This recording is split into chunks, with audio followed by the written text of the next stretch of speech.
কয়েকজন সাহাবীর জীবনী শোনাই। আবু মাহজুরা রাদিয়াল্লাহু তাআলা আনহু, মক্কার মুয়াজ্জিন, আগে ছিল মুশরিক, পরে হয়েছে মুমিন। উনি কিভাবে মুমিন হইলেন এই ঘটনাটা একটু আপনাদের শোনাতে চাই। হুনাইনের যুদ্ধে, অষ্টম হিজরি, কত হিজরি সবাই বলেন না একটু, কত হিজরি? অষ্টম হিজরিতে হুনাইনের যুদ্ধে রাসূল সাল্লাল্লাহু আলাইহি ওয়াসাল্লাম ফিরে আসতেছেন মদিনায়। পথিমধ্যে বেলাল রাদিয়াল্লাহু তাআলা আনহু আজান দিচ্ছেন। কি দিচ্ছেন? তো পাশে ছিল মুশরিকদের একটা পল্লী, কিছু মুশরিক তরুণ, কিছু অমুসলিম কিশোর, তারা আজানকে ব্যঙ্গ করতেছে। আমাদের বাংলায় মুখ ভেঙ্গানো বলে আর কি। বেলাল রাদিয়াল্লাহু তাআলা আনহু আজান দিচ্ছেন, ওই বাচ্চাগুলো মুশরিক, তো ওরা আজানকে ব্যঙ্গ করতেছে, বিকৃতি করে ওরাও আজান দিচ্ছে। উদ্দেশ্য হচ্ছে আজানকে নিয়ে ঠাট্টা করা। উদ্দেশ্য কি? ঠাট্টা করা। ব্যাপারটা মনে কষ্ট পাওয়ার মতো ব্যাপার না? কিন্তু বিশ্বনবী ওইখানে দেখেন কি খুঁজলেন। বিশ্বনবী খেয়াল করলেন অমুসলিম কিশোরদের মধ্য থেকে একটা কিশোরের গলাটা বড় দরাজ গলা, কণ্ঠটা বড় সুন্দর। খেয়াল করে দেখলেন যে কিছু কিশোর বেলালের আজানকে ব্যঙ্গ করে, বিকৃতি করে, কিন্তু একজনের কণ্ঠ দেখতে পাচ্ছেন না এত দূরে, কিন্তু কণ্ঠটা বড় সুন্দর, দরাজ গলা। বিশ্বনবী সাহাবীদেরকে বললেন, ধরো এগুলারে, ধরো।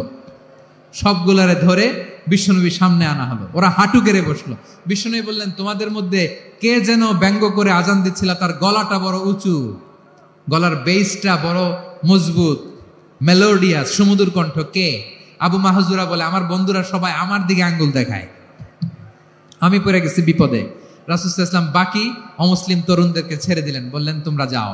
এবার আবু মাহজুরারে পাইছে। আবু মাহজুরার চুলের মধ্যে হাত দিলেন বিশ্বনবী, মাথায় হাত দিয়ে বললেন, এবার আজান দাও দেখি। আবু মাহজুরা বলে, আমি তো আজান দিতে জানি না, কারণ আমি তো বেলালেরটা শুইনা দিছি, আমার তো মুখস্থ নাই, আমি তো আজান দিতে জানি না। বিশ্বনবী বললেন, জানো না? তাহলে আসো, আমি তোমারে শিখাই দেই। সুবহানাল্লাহ পড়ে। আবু মাহজুরা হাঁটু গেড়ে বসে, বিশ্বনবীর মোবারক হাত আবু মাহজুরার চুলের মধ্যে। বিশ্বনবী আজানের মুআল্লিম আবু মাহজুরাকে বলতেছে, ঠিক আছে তোমারে শিখাই দিচ্ছি, আমি যা যা বলবো আমার সাথে সাথে বলো, পারবা? আবু মাহজুরা বলে, পারবো। বিশ্বনবী আজান দিচ্ছেন মাথায় হাত দিয়ে, আল্লাহু আকবার,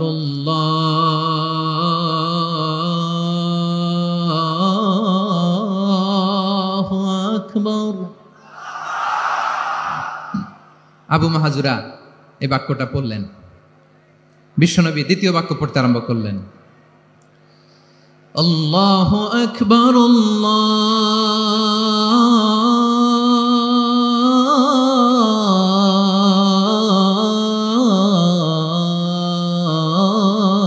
আল্লাহু আকবার।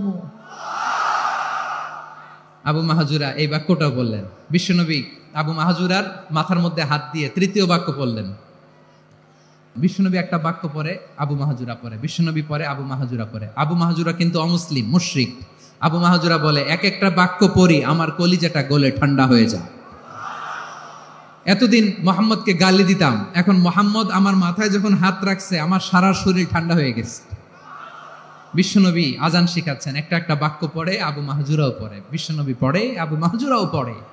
পুরো বাক্যগুলো যখন শেষ, আজান শেষ, আবু মাহজুরাও যখন পুরো আজান পড়লেন, আবু মাহজুরা বললেন, এতদিন মোহাম্মদের চেহারা দেখলে আমার ঘৃণা লাগতো, আজ থেকে মোহাম্মদের চেহারার চেয়ে প্রিয় চেহারা আমার কাছে নাই। আবু মাহজুরা বললেন, ও মুহাম্মদ, আজানের বাক্য তো আপনি আমারে শেখালেন, এখানেই শেষ করবেন না, আপনি আমারে পড়ায় দেন, লা ইলাহা ইল্লাল্লাহু মুহাম্মাদুর রাসূলুল্লাহ সাল্লাল্লাহু আলাইহি ওয়াসাল্লাম। বিশ্বনবীর সাথে দাঁড়িয়ে উনি শাহাদা পড়ে মুসলমান হয়ে গেলেন। এবার আবু মাহজুরা বলে, ইয়া রাসূলুল্লাহ, ইয়া হাবিবাল্লাহ, আমি মুমিন হয়েছি, মুসলমান হয়েছি, আপনার কাছ থেকে আজান শিখার সৌভাগ্য আমি লাভ করেছি গো নবী। আমার কণ্ঠের বড় তারিফ করেছেন আপনি, আমার আজানকে আপনি পছন্দ করেছেন। একটা জিনিস আপনার কাছে চাই, আপনি আমাকে মক্কার মসজিদুল হারামের মুয়াজ্জিন হিসেবে অ্যাপয়েন্ট করে দে। বিষ্ণু ইসলাম বললেন, যাও আবু মাহজুরা, আমি তোমাকে পৃথিবীর শ্রেষ্ঠতম মসজিদ মক্কার মসজিদুল হারামের মুয়াজ্জিন হিসেবে অ্যাপয়েন্ট করে দিলাম। দেখছেন কিভাবে ট্যালেন্ট হান্টিং করতে হয়, কিভাবে হিউম্যান রিসোর্স মানব সম্পদকে ব্যবহার করতে হয়। আসছিল আজানকে ভেঙ্গাইতে, আসছিল কেন?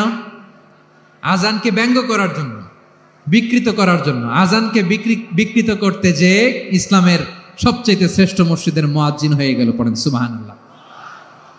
হযরত আবু মাহজুরা রাদিয়াল্লাহু তাআলা আনহু ওনার এই সুললিত কণ্ঠ ব্যবহার করে মসজিদুল হারামে এত সুন্দর করে আল্লাহু আকবার বলে আজান দিতেন, মানুষগুলোর, মুসল্লিগুলোর, মক্কাবাসীর হৃদয়কে তিনি বিগলিত করে দিতেন। মানুষের হৃদয়কে ঠান্ডা হয়ে যেত। শুধু এখানেই শেষ না আমার যশোরের ভাইয়েরা।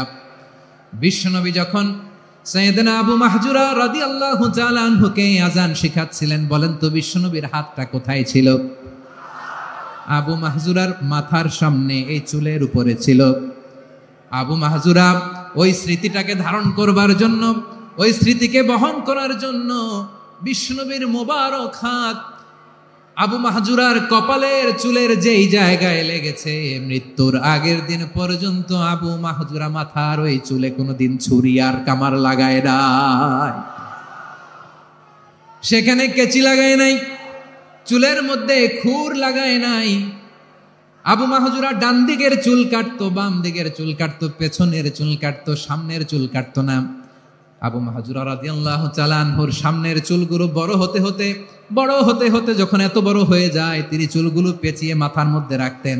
তারপরে তিনি পাগড়ি পরতেন। সবাই জিজ্ঞেস করতো, আবু মাহজুরা এটা আবার কেমন স্টাইল? দেখতে তোমার কি বিদঘুটে লাগে? কেমন অড লাগে? কেমন খারাপ দেখা যায়? মক্কায় এমন কোন মানুষ তো দেখি নাই, ডানে চুল কাটে, বায়ে চুল কাটে, পেছনে চুল কাটে, সামনে কাটে না। ওরে আবু মাহজুরা, কেমন দেখা যায় তোমারে? তুমি সামনের চুল কাটো না কেন? আবু মাহজুরা বলে, আমি হাঁটু গেড়ে পেয়ারা নবীর সামনে বসেছিলাম, আমার এই মাথার চুলের মধ্যে মুবারক হাত লাগিয়ে বিশ্বনবী নিজে আমাকে আজানের প্রতিটা বাক্য শিক্ষা দিয়েছেন। বিশ্বনবীর মোবারক হাত, পবিত্র হাত আমার মাথার চুলের যে জায়গায় লেগেছে, আমি চাই ওই চুলগুলা নিয়ে আমি আমার কবরের ভিতরে যাব। সাইয়েদনা আবু মাহজুরা রাদিয়াল্লাহু তাআলা আনহু ইন্তেকালের আগের পর্যন্ত মাথার সামনের চুলগুলা কাটে নাই। মাথার সামনের চুল তিনি কাটেন নাই। সুবহানাল্লাহি বিহামদি। কেমন ভালোবাসতেন বিশ্বনবী সাহাবীদেরকে, সাহাবারা কেমন ভালোবাসতেন বিশ্বনবীকে। সামনের চুলগুলো বড় হতে হতে এত বড় ছিল, পেঁচিয়ে রেখে পাগড়ি পরতেন, কাটতেন না। নবীর হাত লেগেছিল। সুবহানাল্লাহ পড়েন। তাহলে what is the lesson? Moral of the story কি? মোরাল অফ দ্য স্টোরি হচ্ছে, আসছিল আজানকে ব্যঙ্গ করার জন্য, বিকৃত করার জন্য, হয়ে গেল মসজিদুল হারামের মুয়াজ্জিন। দেখেন বিশ্বনবী একটা খারাপ সিচুয়েশনের মধ্যে থেকে কি ভালো জিনিস বের করে আনলেন। আমি যে শুরুতে বলেছি কিভাবে তিনি হিউম্যান রিসোর্সকে ডেভেলপ করেছেন, ম্যানেজ করেছেন। তিনি যে চৌকস ট্যালেন্ট হান্টার ছিল, দেখেন সবার মধ্যে থেকে এর বাছাই করে মুয়াজ্জিন বানাই দিয়েছেন। সুবহানাল্লাহ পড়েন। তার মানে এই না সবাইরে ধরে ধরে উনি মুয়াজ্জিন বানাইছেন। যার যেই ট্যালেন্ট আছে তাকে ওই কাজে অ্যাসাইন করেছেন। যার যেই প্রতিভা আছে তার প্রতিভাকে ইসলামের কাজে লাগিয়েছেন। সুবহানাল্লাহ পড়েন। যায়েদ বিন সাবিত রাদিয়াল্লাহু তাআলা আনহু নাম শুনেছেন? যশোর কথা বেরোয় না। যদি জিজ্ঞাসা সালমান খানের নাম শুনছেন, সবাই হাত তুলবে, জি হুজুর শুনছি, মানে সব দেখা শেষ। সালমান খান, আমির খান, অমুক খান, সব খান মুখস্থ, কিন্তু যায়েদ বিন সাবিতের নাম মুখস্থ নাই মুসলমানদের। যে সাহাবী মাথার সামনের চুল কাটে নাই, মসজিদুল হারামের মুয়াজ্জিন বানাইছেন বিশ্বনবী, সাহাবীর নাম কি? খায়া ফেলাইছে, স্লোগানের সাথে খায়া ফেলাইছে। আবু মাহজুরা। কি নাম? আবু মাহজুরা আল জুমাহি রাদিয়াল্লাহু তাআলা আনহু। এই নামটা আজকে নিয়ে যাইতে হবে যশোর। আবু মাহজুরা রাদিয়াল্লাহু তাআলা আনহু। দুই নম্বরে বলছিলাম যায়েদ বিন সাবিত রাদিয়াল্লাহু তাআলা আনহু। বিশ্বনবী দেখলেন মদিনার এই আনসারী সাহাবী হাইলি ট্যালেন্টেড, ইন্টেলেকচুয়াল, মেরিটোরিয়াস, জ্ঞানের প্রতি তার আকর্ষণ, মারাত্মক আকর্ষণ। বিশ্বনবী তাকে দায়িত্ব দিলেন, কোরআন যা নাজিল হয় তুমি লিখো, কাতিবুল ওয়াহি বানায় দিলেন। সুবহানাল্লাহ। যায়েদ বিন সাবিতরে আবার আজান শিখান নাই, কারণ তার মধ্যে বিশ্বনবী প্রতিভা দেখেছেন, একাডেমিক প্রতিভা। বিশ্বনবীর একাডেমিক প্রজেক্টগুলো তিনি হ্যান্ডেল করতেন। যায়েদ বিন সাবিত ছিল বিশ্বনবীর ব্যক্তিগত সচিব। কি ছিল? ব্যক্তিগত সচিব। বোঝেন নাই? বিশ্বনবীর ব্যক্তিগত সচিব এবং দোভাষী। ইহুদিরা কিছু লিখে দিলে এটার অর্থ বিশ্বনবীরে বুঝায় দিতেন। আবার ইহুদিদের কাছে কিছু লিখতে হলে তিনি লিখে দিতেন। বিশ্বনবী একদিন বললেন, ইন্নী ওয়াল্লাহি মা আমানু ইয়াহুদা আলা কিতাব। ইহুদিরা যে চিঠি পাঠায় অর্থ তো বুঝি না, আরেক ইহুদি আইনে অর্থ করা লাগে। আবার ইহুদিদের কাছে কিছু লিখে পাঠাইতে চাইলে আমরা তো লিখতে পারি না, ইহুদিরে দিয়ে লেখা লাগে। ওরা যে পয়রা শোনায় লিখে দেয়, আমি ওদের বিশ্বাস করি না। আমার নিজের একজন লোক দরকার। বিশ্বনবী এই যায়েদ বিন সাবিতকে চুজ করলেন ল্যাঙ্গুয়েজের জন্য। উনি বললেন, যায়েদ, তোমার সফট স্কিলকে ডেভেলপ করতে হবে, তুমি হিব্রু ল্যাঙ্গুয়েজ শিখে ফেলো। যায়েদ বিন সাবিত বলল, বিশ্বনবীর মোটিভেশন আর ইন্সপিরেশন পেয়ে আমি 15 দিনে ইহুদিদের এই হিব্রু ল্যাঙ্গুয়েজ শিখে ফেললাম। শুধু শিখে ফেললাম না, হাত্তা হাদিকতু, even I became master in the language. এই ভাষা আমি পারদর্শী হয়ে গেলাম। এরপরে ইহুদিরা চিঠি লিখে পাঠালে আর কোনো ইহুদি ডাকা লাগতো না, আমি নবীর এটার অর্থ শুনে পরে বুঝায় দিতাম। আবার ইহুদিদের কাছে চিঠি লেখা লাগলে আমি যায়েদ বিন সাবিত চিঠি লিখে দিতাম। সুবহানাল্লাহ। দেখেন, এত সাহাবীর মধ্য থেকে বিশ্বনবীর একাডেমিক প্রজেক্ট, ব্যক্তিগত সচিব, দোভাষী হিসেবে তিনি যায়েদ বিন সাবিতের মতো তরুণকে নির্বাচিত করেছেন। কেমন ট্যালেন্ট হান্টার ছিল আমার নবী। সুবহানাল্লাহ পড়বেন না? বিশ্বনবীর ইন্তেকালের পরে সাইয়েদনা আবু বকর রাদিয়াল্লাহু তাআলা আনহু যখন খলিফা হয়ে আসলেন, কোরআনকে সংকলনের দায়িত্ব দেয়া লাগবে, কোন সাহাবীকে দিবেন?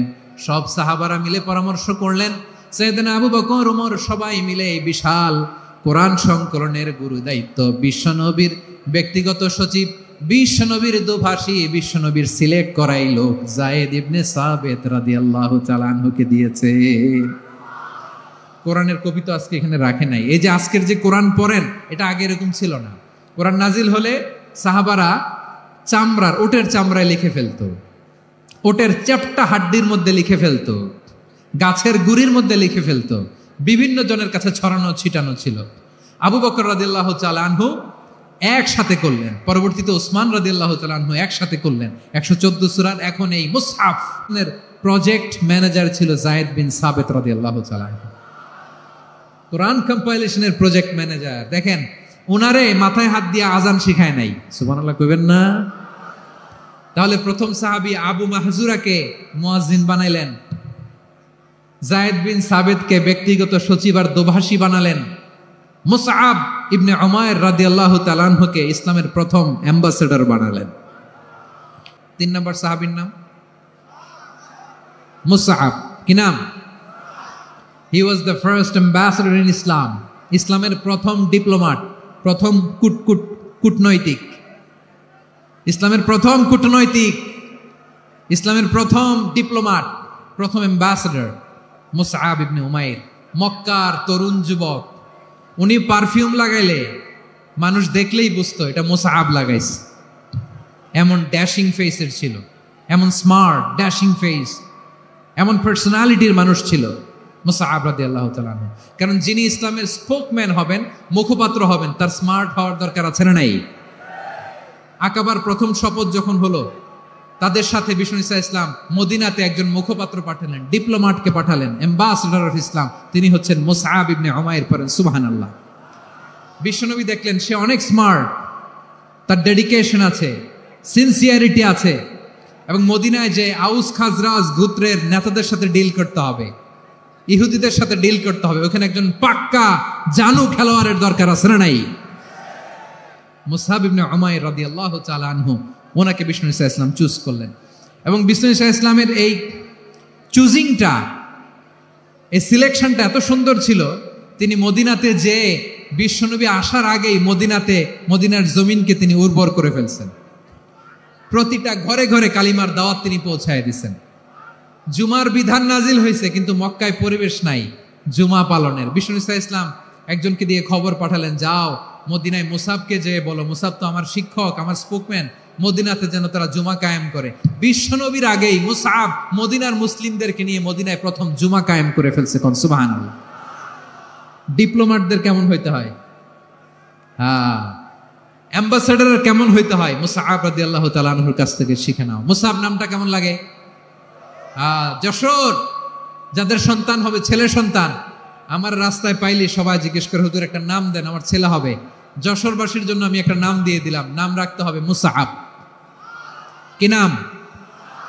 নামটা যাদের ভাল লাগে, ছেলে সন্তান অনাগত আসবে, মনে চাইলে নাম রেখে দিবেন মুসআব রাদিয়াল্লাহু তাআলা আনহুর নামে মুসআব। তাহলে মুসআব রাদিয়াল্লাহু তাআলা আনহুকে বিশ্বনবী ল্যাঙ্গুয়েজ শিখান নাই, সফট স্কিল শিখান নাই। যায়েদ রাদিয়াল্লাহু তিনি হিব্রু ল্যাঙ্গুয়েজ শিখেছেন, সুরিয়ানি শিখেছেন, কিন্তু মুসআবকে তিনি বানিয়েছেন the spokesman of Islam, the first diplomat, the ambassador of Islam. সুবহানাল্লাহ পড়বেন না? আব্দুল্লাহ ইবনে আব্বাস রাদিয়াল্লাহু তাআলা আনহু বিশ্বনবীর কাজিন, চাচাতো ভাই।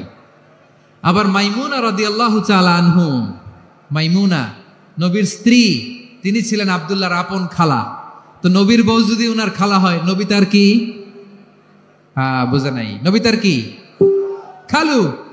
তাহলে সম্পর্ক অনেক গভীর, কাজিন আবার খালু। ছোট্ট মানুষ, তাই রাতে মাঝে মাঝে ঘরে থাকতো। বিশ্বনবী দেখলেন আব্দুল্লাহ যেহেতু আমার ঘরে ঢুকতে পারে, আব্দুল্লাহরে এই উম্মতের বড় শিক্ষাবিদ বানাইতে হবে। কথা বোঝে নাই? আব্দুল্লাহকে কি বানাইতে হবে? শিক্ষাবিদ, এডুকেটর অফ দিস উম্মাহ, এই উম্মার শিক্ষাবিদ বানাইতে হবে। তাই আব্দুল্লাহ ইবনে আব্বাসকে বিশ্বনবী হাতে কলমে শিক্ষা দিয়েছেন। আহারে, আর এরপরে যে কি ভাষা আসবে তোমাদের জন্য আমার মুখ থেকে আমি নিজেও জানি না। 1 ঘন্টা যাবত ধাক্কা ধাক্কি মারামারি, তো আসতে বলছে কে তোমাকে? পেছনে চলে যাও, জায়গা না পেলে। পুরো প্রোগ্রামটাই নষ্ট করে দিল।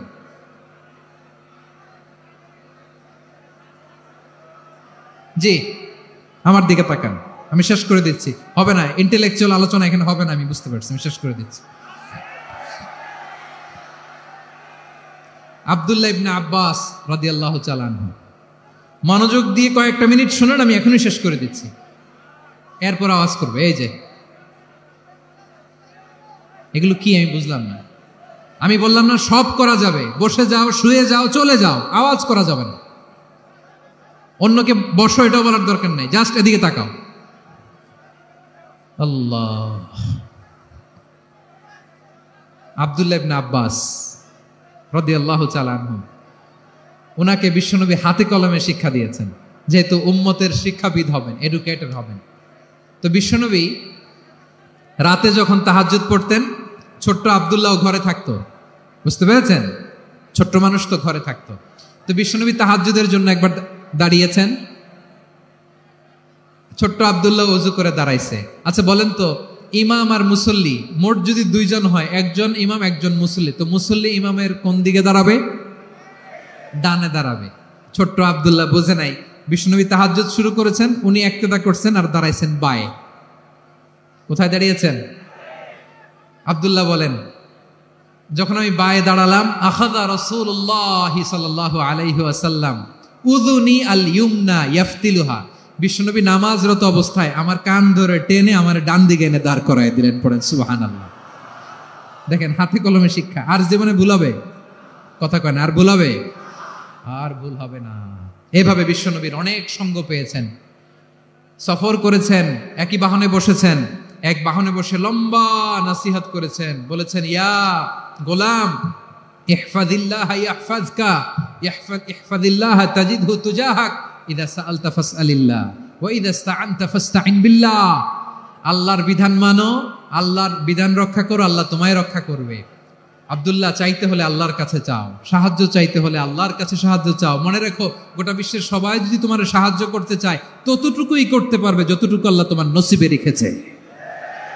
গোটা বিশ্ব যদি তোমার বিরুদ্ধে ষড়যন্ত্রে দাঁড়িয়ে যায়, ক্ষতি ততটুকু করতে পারবে যতটুকু তোমার জন্য বরাদ্দ আছে, এর বাইরে কিছু করতে পারবে না। আওয়াজ করে বলেন ঠিক কিনা? এভাবে হাতে কলমে শিখিয়েছেন, বিশ্বনবীর সঙ্গ পেয়েছেন। ওনাকে বিষ্ণু ইসলাম শিক্ষাবিদ, এডুকেটর অফ দিস উম্মাহ হিসেবে সিলেক্ট করেছেন, হাতে কলমে শিখিয়েছেন। বিশ্বনবী একবার প্রকৃতির ডাকে সাড়া দিয়ে এসেছেন। এখন কি করতে হবে? নামাজের জন্য ওযু করতে হবে।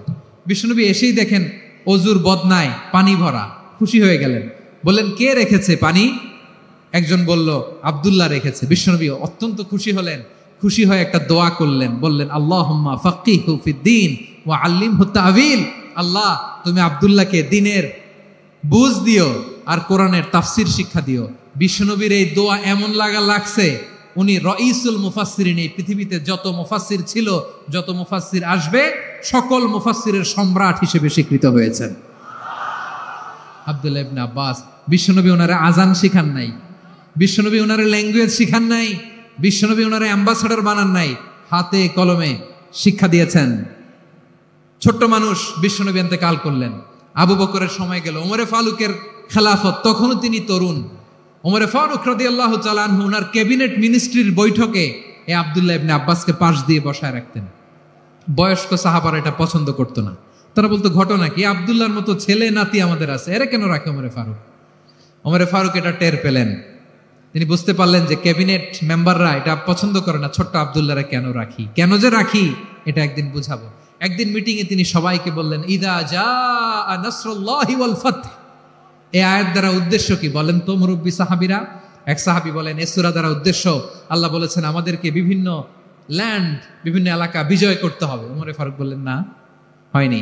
আরেকজন বললেন, বিজয় হওয়ার পর আমাদের বেশি বেশি আল্লাহর বরত্বের ঘোষণা দিতে হবে, এটা উদ্দেশ্য। ওমরে ফারুক বললেন, না, হয় নাই। যারা জিজ্ঞেস করেন কেউ পারে না। সব শেষে বিশ্বনবী ছোট্ট আব্দুল্লাহরে বলেন, আব্দুল্লাহ, ইদা জাআ নাসরুল্লাহি ওয়াল ফাতহ, এর দ্বারা উদ্দেশ্য কি বলো তো? ছোট্ট আব্দুল্লাহ বলেন, হুয়া আজালু রাসূলিল্লাহ। এই আয়াত দ্বারা বিশ্বনবীর বিদায়কে উদ্দেশ্য নেওয়া হয়েছে। ওমরে ফারুক বললেন, হাযা হুয়া, এটাই তো সঠিক উত্তর, এটাই সঠিক তাফসীর এই আয়াতের।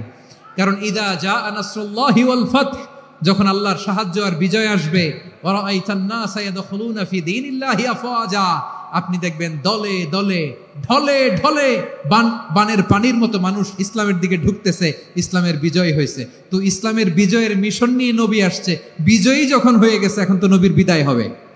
জোরে বলেন ঠিক কিনা? কোন সাহাবী এই সূক্ষ্ম কথাটা ধরতে পারে নাই, ওই আব্দুল্লাহ ছাড়া। আব্দুল্লাহ যখন উত্তর দিছে, সব সাহাবীদের টনক নড়েছে। এরপর থেকে কোনো ক্যাবিনেট মিটিং এ আর কোনো সাহাবারা কোনো প্রশ্ন করে নাই, আওয়াজ করে পড়েন সুবহানাল্লাহ। বিশ্বনবী আব্দুল্লাহ ইবনে আব্বাসকে দ্য এডুকেটর অফ দ্য উম্মাহ, উম্মার শিক্ষাবিদ হিসেবে গ্রহণ করেছেন। আওয়াজ করে পড়তে হবে আল্লাহু আকবার। সাহাবীদের নামগুলো মনে থাকবে? এক নম্বরে আবু মাহজুরা, মুয়াজ্জিন বানাইছেন। যায়েদ ইবনে সাবিত, দোভাষী, ট্রান্সলেটর অফ প্রফেট, এবং তিনি ছিলেন বিশ্বনবীর ব্যক্তিগত সচিব। Musab ibn Umair, the first ambassador and diplomat of Islam. Abdullah ibn Abbas, এই উম্মার সবচেয়ে বড় এডুকেটর, শিক্ষাবিদ। আরেকজন ছিল আব্দুল্লাহ ইবনে মাসউদ রাদিয়াল্লাহু তাআলা। দুই আব্দুল্লাহ, আব্বাস গেল, আরেকজন হচ্ছে মাসউদ। মক্কার তরুণ, ছাগল পালতো মুশরিকের। বিশ্বনবী আর আবু বকর রাদিয়াল্লাহু তাআলা আনহু একবার গেলেন, যে দেখে এই তরুণ দাঁড়ায় আছে। বিশ্বনবী বলেন, আমি খুব ক্ষুধার্ত, তোমার কাছে কি দুধ আছে ছাগলের? আব্দুল্লাহ ইবনে মাসউদ বলে, আছে।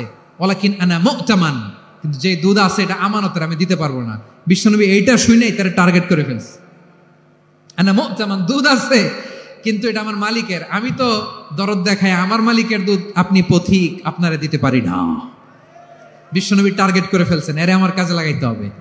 বিশ্বনবী বললেন, আচ্ছা ঠিক আছে, দুধ দিও না, কিন্তু এমন ছাগি আছে কিনা যেই ছাগির সাথে কোনো ছাগলের মিলন হয় নাই, তার ওলানে দুধও আসে নাই, বাচ্চাও নাই, এরকম ছাগির থেকে যদি আমি দুধ খাই তাহলে তো সমস্যা নাই।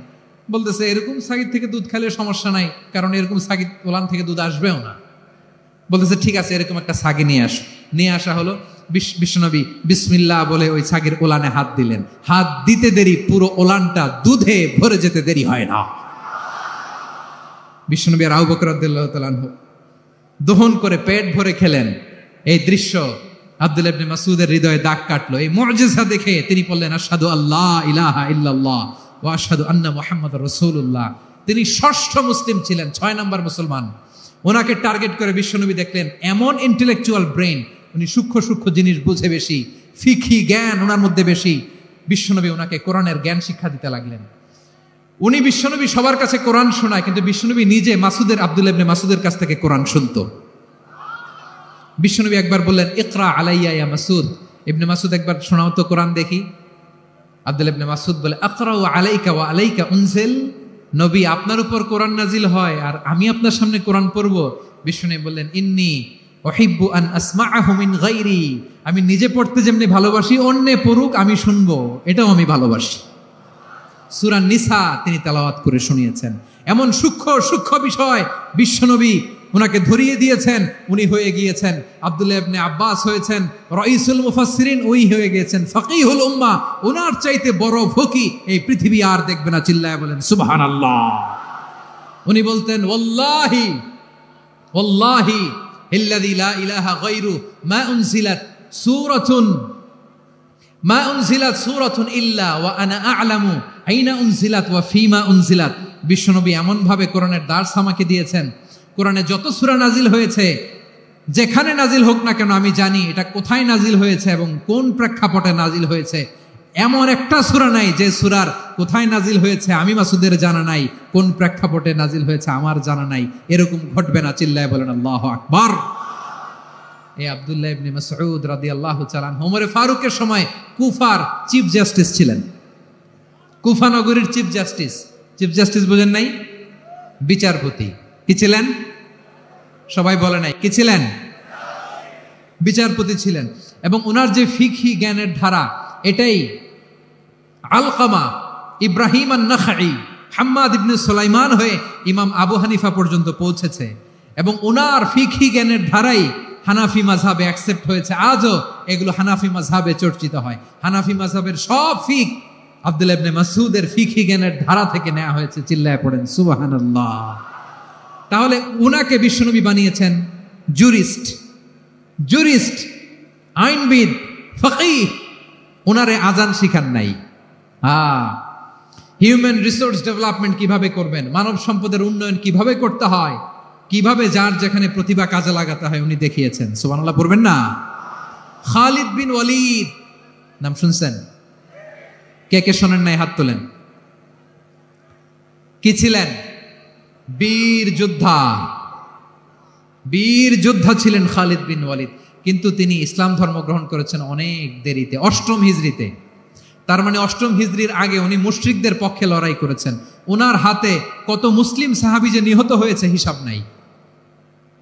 বিশ্বনবী টার্গেট করে রাখছে, তুমি আমাদের মুসলিমদের এত ক্ষতি করলা, তুমি যখন মুসলমান হবা তোমারে দিয়ে আমি এমন কাম করামু যে এটা আর কেউ করতে পারবে না।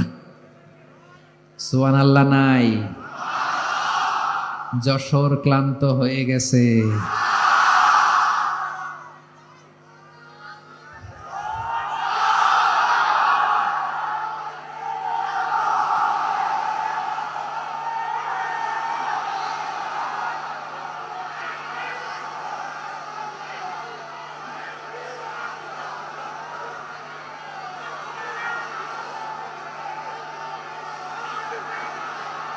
মাশাআল্লাহ, বসুন বসুন বসুন।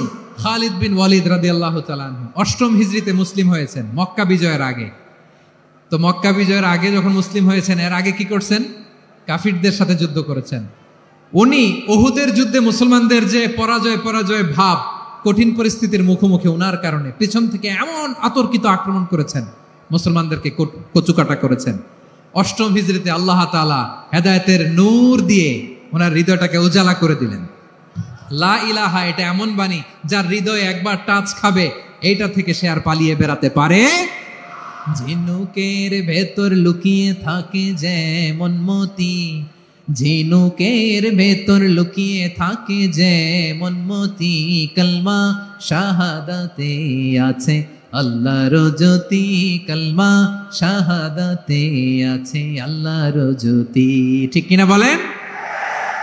মক্কা বিজয়ের আগে মুসলিম হলেন, হওয়ার পরে বিশ্বনবীর টার্গেট ফুলফিল হলো। ওই যে টার্গেট করে রেখেছেন আর দোয়া করেছেন, খালিদ বিন ওয়ালিদ যদি মুসলিম হয় তাকে আমি মিলিটারি চিফ বানাবো। ওনাকে আজান শিখান নাই, ওনারে কান ধইরা নামাজের এই মাথা থেকে ওই মাথা আনান নাই, ফিকহি কোরআনের সূক্ষ্ম তাফসীর ওনারে শিখান নাই, অ্যাম্বাসেডর বানান নাই। বিষ্ণু ইসলাম উনাকে সামরিক অভিযানে প্রেরণ করেছেন। সামরিক অভিযানে তিনি প্রেরণ করেছেন। ওনার জীবদ্দশায় ওনার নেতৃত্বে যতগুলো যুদ্ধ হয়েছে, একটা যুদ্ধেও তিনি পরাজয় বরণ করেন নাই। ওমরে ফারুকের সময়কালে তিনি চিফ অফ মুসলিম মিলিটারি, মানে মুসলিম সেনাপতি হয়েছেন। যশোর আওয়াজ করো, ঠিক কিনা বলো? সেনাপতি, মুসলিম সেনাপতি। তাহলে কিভাবে হিউম্যান রিসোর্স ব্যবহার করতে হয় গোটা বিশ্ব আমার নবীর কাছ থেকে শিখে নাও। খালিদ বিন ওয়ালিদ, ওনাকে বিশ্বনবী একটা উপাধি দিয়েছেন।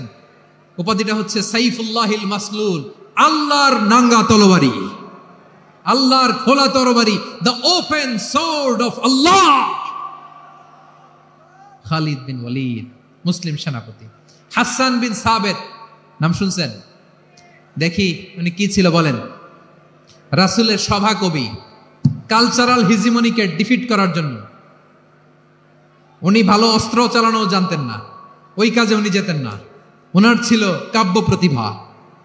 কাব্য প্রতিভা, কাফিররা কবিতা দিয়ে নবীকে গালি দিত। বিশ্বনবী বলতেন, ইয়া হাসান আজিব আন রাসূলিল্লাহ, তুমি নবীর হয়ে কাফেরদের এই কথাগুলোর জবাব দাও। বিশ্বনবীর একটা মিম্বার ছিল, বিশ্বনবীর মিম্বারের পাশাপাশি মসজিদে নববীতে এই হাসান বিন সাবেতের জন্য বিশ্বনবী একটা স্পেশাল মিম্বার বানিয়ে দিয়েছেন। এখান থেকে তুমি জবাব দাও। এবং বিশ্বনবী বলেছেন, আল্লাহুম্মা আইয়িদহু বিরূহিল কুদুস। আল্লাহ, হাসান আমার পক্ষে জবাব দেয়, তুমি জিব্রাইল মারফত তাকে সাহায্য পাঠাইয়া দিও। রাসূল সাল্লাল্লাহু আলাইহি ওয়াসাল্লামের সভা কবি, the poet of the prophet, নবীর কবি। উনি কবিতা দিয়ে, এমন উচ্চাঙ্গের ভাষায় কবিতা দিয়ে তিনি জবাব দিতেন, কাফিরদের গা শিহরে যেত, তাদের হৃদয়ে আগুন ধরে যেত। তাহলে এরকম কবিরও দরকার আছে না নাই? এখন যাকে আল্লাহ দিছে কাব্য প্রতিভা, এরা যদি আপনি যুদ্ধের ময়দানে পাঠান হবে? যারে দিছে সুরেলা গলা, এরা যদি অ্যাম্বাসেডর বানান হবে না। হাসান বিন সাবেত ছিলেন বিশ্বনবী সাল্লাল্লাহু আলাইহি ওয়াসাল্লামের কবি। হুযায়ফা ইবনুল ইয়ামান বিশ্বনবীর গোয়েন্দা বিভাগের প্রধান। কিসের প্রধান? হুযায়ফা ইবনুল ইয়ামান, ওনার ছিল ডিটেকটিভ মাইন্ড। ডিটেকটিভ মাইন্ড, গোয়েন্দা বিভাগের প্রধান। এবং উনি হচ্ছেন সাহিবু সিররি রাসূলিল্লাহ, রাসূল সাল্লাল্লাহু আলাইহি ওয়াসাল্লামের গোপন তথ্যের ধারক বাহক। নবীর যেই কথা কেউ জানে না, সব হুযায়ফার পেটের ভিতরে ছিল। সুবহানাল্লাহ পড়েন। মদিনার যত ইহুদিদের একটা লিস্ট ছিল, এই লিস্ট শুধু দুইজন জানতো, বিশ্বনবী আর হুযায়ফা। সুবহানাল্লাহ পড়বেন না? তাহলে ওনাকে কোন দায়িত্ব দিছে? কোন বিভাগ? যশোর, আওয়াজ করো, কোন বিভাগ? গোয়েন্দা বিভাগের হেড ছিল। খন্দকের যুদ্ধে প্রচন্ড আজকের মতো শৈত্য প্রবাহ, মাটি খনন করতে করতে সাহাবীদের পেটে ক্ষুধা নাই, দাঁড়াইতে পারে না নামাজের জন্য, এত ক্লান্ত, ক্ষুধা, ক্লান্ত, শ্রান্ত।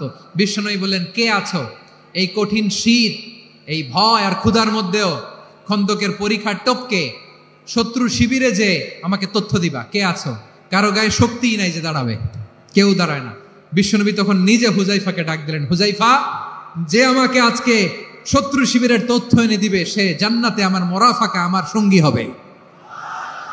হুযায়ফা রাদিয়াল্লাহু ইবনুল ইয়ামান জীবনের ঝুঁকি নিয়ে এই ক্ষুধা, শৈত্য প্রবাহ, কোল্ড ওয়েভসকে উপেক্ষা করে পরীক্ষা টপকে শত্রু শিবিরে যে সবার কথাগুলো চুপে চুপে শুনে বিশ্বনবীর দরবারে এসে গোয়েন্দাদের মতো তথ্য সরবরাহ করেছে। বিশ্বনবীর গোয়েন্দা বিভাগের প্রধান হুযায়ফা ইবনুল ইয়ামান ইন্টেলিজেন্স বিভাগ চালাতেন। মুনাফিকদের নাম ওনার কাছে ছিল। মুআয ইবনে জাবাল মদিনা রাষ্ট্রের সবচেয়ে সিনিয়র আমলা ছিলেন। আমলাতন্ত্র চিনেন তো? প্রশাসনিক কাজ যারা চালায়, অ্যাডমিনিস্ট্রেশন বুঝেন না? The department of administration. মদিনার রাষ্ট্রের সিনিয়র আমলা মুআয ইবনে জাবাল মুতাখাসসিসুন ফিল হালাল ওয়াল হারাম, হালাল হারামের স্পেশালিস্ট ছিলেন। বিশ্বনবী উনাকে ইয়ামানের গভর্নর করে পাঠাইছেন। বলেছেন, ইন্নাকা তা'তি কওমান আহলা কিতাব, এমন গোষ্ঠীর কাছে যাবা যারা ইহুদি নাসারা, আগে শাহাদা পড়লে এরপরে নামাজের দাওয়াত দিও, নামাজ পড়লে যাকাতের দাওয়াত দিও। গভর্নরের অ্যাটিটিউড যেমন থাকে তেমন অ্যাটিটিউড ধরে রেখো। সুবহানাল্লাহ পড়েন। তাহলে মুআয ইবনে জাবালকে দিয়ে বিশ্বনবী কবিতা লেখায় নাই, চিঠি লেখায় নাই, আজান দেওয়ায় নাই। সুবহানাল্লাহ পড়বেন না? সব শেষ সাহাবী বলি আবু হুরায়রা রাদিয়াল্লাহু তাআলা, নাম শুনছেন? বিড়ালের বাবা।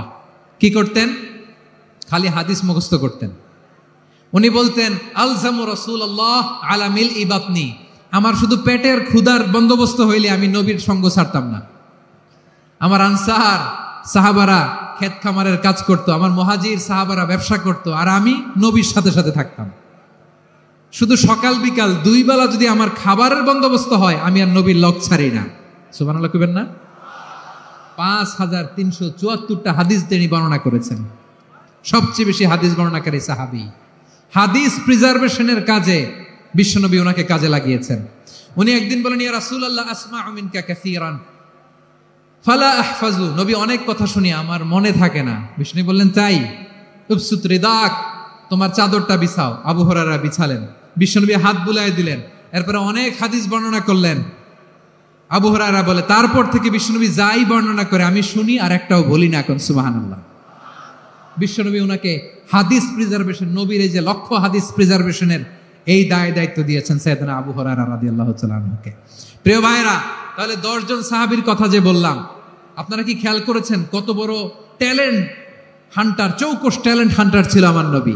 এক একজনের এক এক ট্যালেন্ট, এক এক কাজে অ্যাসাইন করেছেন, এক একজনকে এক এক দায়িত্ব দিয়েছেন, এক একজনের প্রতিভাকে এক একভাবে বিকশিত হওয়ার সুযোগ দিয়েছেন। আওয়াজ করে বলেন ঠিক কি না?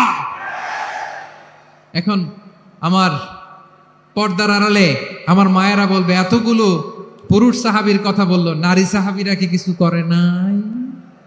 হ্যাঁ, একজন নারী সাহাবীর কথা বলে মোনাজাত হবে, দোয়া ছাড়া কেউ যাব না। রুফাইদা আল আসলামিয়া রাদিয়াল্লাহু তাআলা আনহা, ওনার বাবার নাম সাআদ আল আসলামি। বিশ্বনবী কি খেয়াল করলেন দেখেন, সাআদ ছিল মদিনার বড় ডাক্তার। এই নারী সাহাবী রুফাইদা বাবার কাছ থেকে চিকিৎসা বিদ্যা শিখেছেন। যখন শিখছে, বিশ্বনবী দেখলেন আমার তো প্রতি সপ্তাহে সপ্তাহে যুদ্ধে আহত সাহাবীদের সেবা দিবে কে? বিশ্বনবী রুফাইদাকে বললেন, রুফাইদা তুমি মসজিদে নববীর পাশে একটা মেডিকেল ক্যাম্প করো। এই যে সাকিনা আদ্দিন মেডিকেলের আমার ছাত্রী বন্ধুরা, শুনে রাখো, তোমাদের আইকন হচ্ছে রুফাইদা আল আসলামিয়া। বিশ্বনবীর ডিরেকশন অনুযায়ী তিনি মসজিদে নববীর পাশে একটা মেডিকেল ক্যাম্প করলেন এবং আহত সাহাবাদের চিকিৎসা উনি ওনার টিম নিয়ে দিতেন। বিশ্বনবীর পরামর্শে উনি আনসারি এবং মুহাজির মহিলা সাহাবীদেরকে নিয়ে একটা স্পেশাল মেডিকেল টিম গঠন করলেন। খায়বার যুদ্ধে 7ম হিজরিতে যখন বিশ্বনবী যায়, উনি ওনার টিম নিয়ে আসলেন, বললেন, ইয়া রাসূলুল্লাহ আমরা তো তলোয়ার চালাতে পারি না, আমরা তো তীর মারতে পারি না, আপনি যদি অনুমতি দেন খায়বার অভিযানে আমি আমার টিম নিয়ে মেডিকেল টিমের সেবাটা সার্ভিসটা দিতে চাই। পড়েন সুবহানাল্লাহ। বিশ্বনবী অনুমতি দিলেন, যোদ্ধা সাহাবীদের সাথে রুফাইদা আল আসলামিয়া উনিও মেডিকেল টিম নিয়ে অগ্রসর হলেন। খায়বারের প্রতিটা আহত ইনজুর্ড সাহাবী যারা ইনজুরির শিকার হয়েছেন সবাই রুফাইদা আল আসলামিয়ার এই মেডিকেল ক্যাম্প থেকে চিকিৎসা সহায়তা পেয়েছেন। সুবহানাল্লাহ পড়েন। দেখেন কিভাবে বিশ্বনবী ট্যালেন্ট বাছাই করতেন। আপনি অবাক হবেন, বাহরাইনের মেডিকেল ইউনিভার্সিটিতে রুফাইদা আল আসলামিয়া মেডিকেল প্রাইজ অ্যাওয়ার্ড প্রতি বছর দেওয়া হয়। যদি আদ্দিনের এই মেডিকেল আমার বোনেরা যদি জেনে থাকো জানো, না হলে নতুন করে জানো, সার্চ দিও রুফাইদা আল আসলামিয়া মেডিকেল অ্যাওয়ার্ড বাহরাইনের ইউনিভার্সিটিতে দেওয়া হয়। প্রিয় ভাইয়েরা, তাহলে আলোচনার সামারি আমরা করি। বিশ্বনবী যার যেখানে ট্যালেন্ট তাকে ওইখানে কাজে লাগাতেন। আওয়াজ করে বলেন ঠিক কিনা? এবার একটা ইন্টারভিউ হবে, আওয়াজ করে বলেন, আবু মাহজুরাকে বিশ্বনবী কি বানাইছেন? হ্যাঁ, ভুলে গেছেন? সামনের চুলে হাত দিয়ে বিশ্বনবী কি সুন্দর গলায় আজান শিখালেন। মুয়াজ্জিন। যায়েদ বিন সাবিতকে একাডেমিক প্রজেক্টের দায়িত্ব দিয়েছেন, তিনি ছিলেন বিশ্বনবীর দোভাষী ব্যক্তিগত সচিব। Musab ibn Umair, the first ambassador of Islam. Abdullah ibn Abbas, উম্মার বড় শিক্ষাবিদ মুফাসসির। আব্দুল্লাহ ইবনে মাসউদ, আব্দুল্লাহ ইবনে মাসউদ ছিলেন জুরিস্ট। কি ছিলেন? জুরিস্ট ছিলেন, এই উম্মার সবচেয়ে বড় জুরিস্ট। খালিদ বিন ওয়ালিদ, সেনাপ্রধান। হাসান বিন সাবিত, হাসান বিন সাবিত ছিলেন বিশ্বনবীর সভাকবি। কি ছিলেন? বিশ্বনবীর সভাকবি ছিলেন। এরপরে হুযায়ফা ইবনুল ইয়ামান কি ছিলেন? গোয়েন্দা বিভাগের প্রধান। মুআয ইবনে জাবাল কি ছিলেন? সিনিয়র আমলা, ইয়ামানের গভর্নর। আবু হুরায়রা রাদিয়াল্লাহু তাআলা আনহু হাদিস প্রিজার্ভেশনের কাজ করেছেন। আর আমাদের রুফাইদা আল আসলামিয়া রাদিয়াল্লাহু তাআলা আনহা কি ছিলেন? নার্স ছিলেন। নার্স হয়ে মেডিকেল সেবা দিয়েছেন। প্রিয় ভাইরা, পুরো আলোচনার যদি সামারি করি তাহলে বিশ্বনবী যেভাবে হিউম্যান রিসোর্সকে ম্যানেজ করেছেন, যার যেখানে প্রতিভা কাজে লাগিয়েছেন, আমরাও যদি করি আমাদের বাংলাদেশের চিত্র আমরা পাল্টে দিতে পারবো।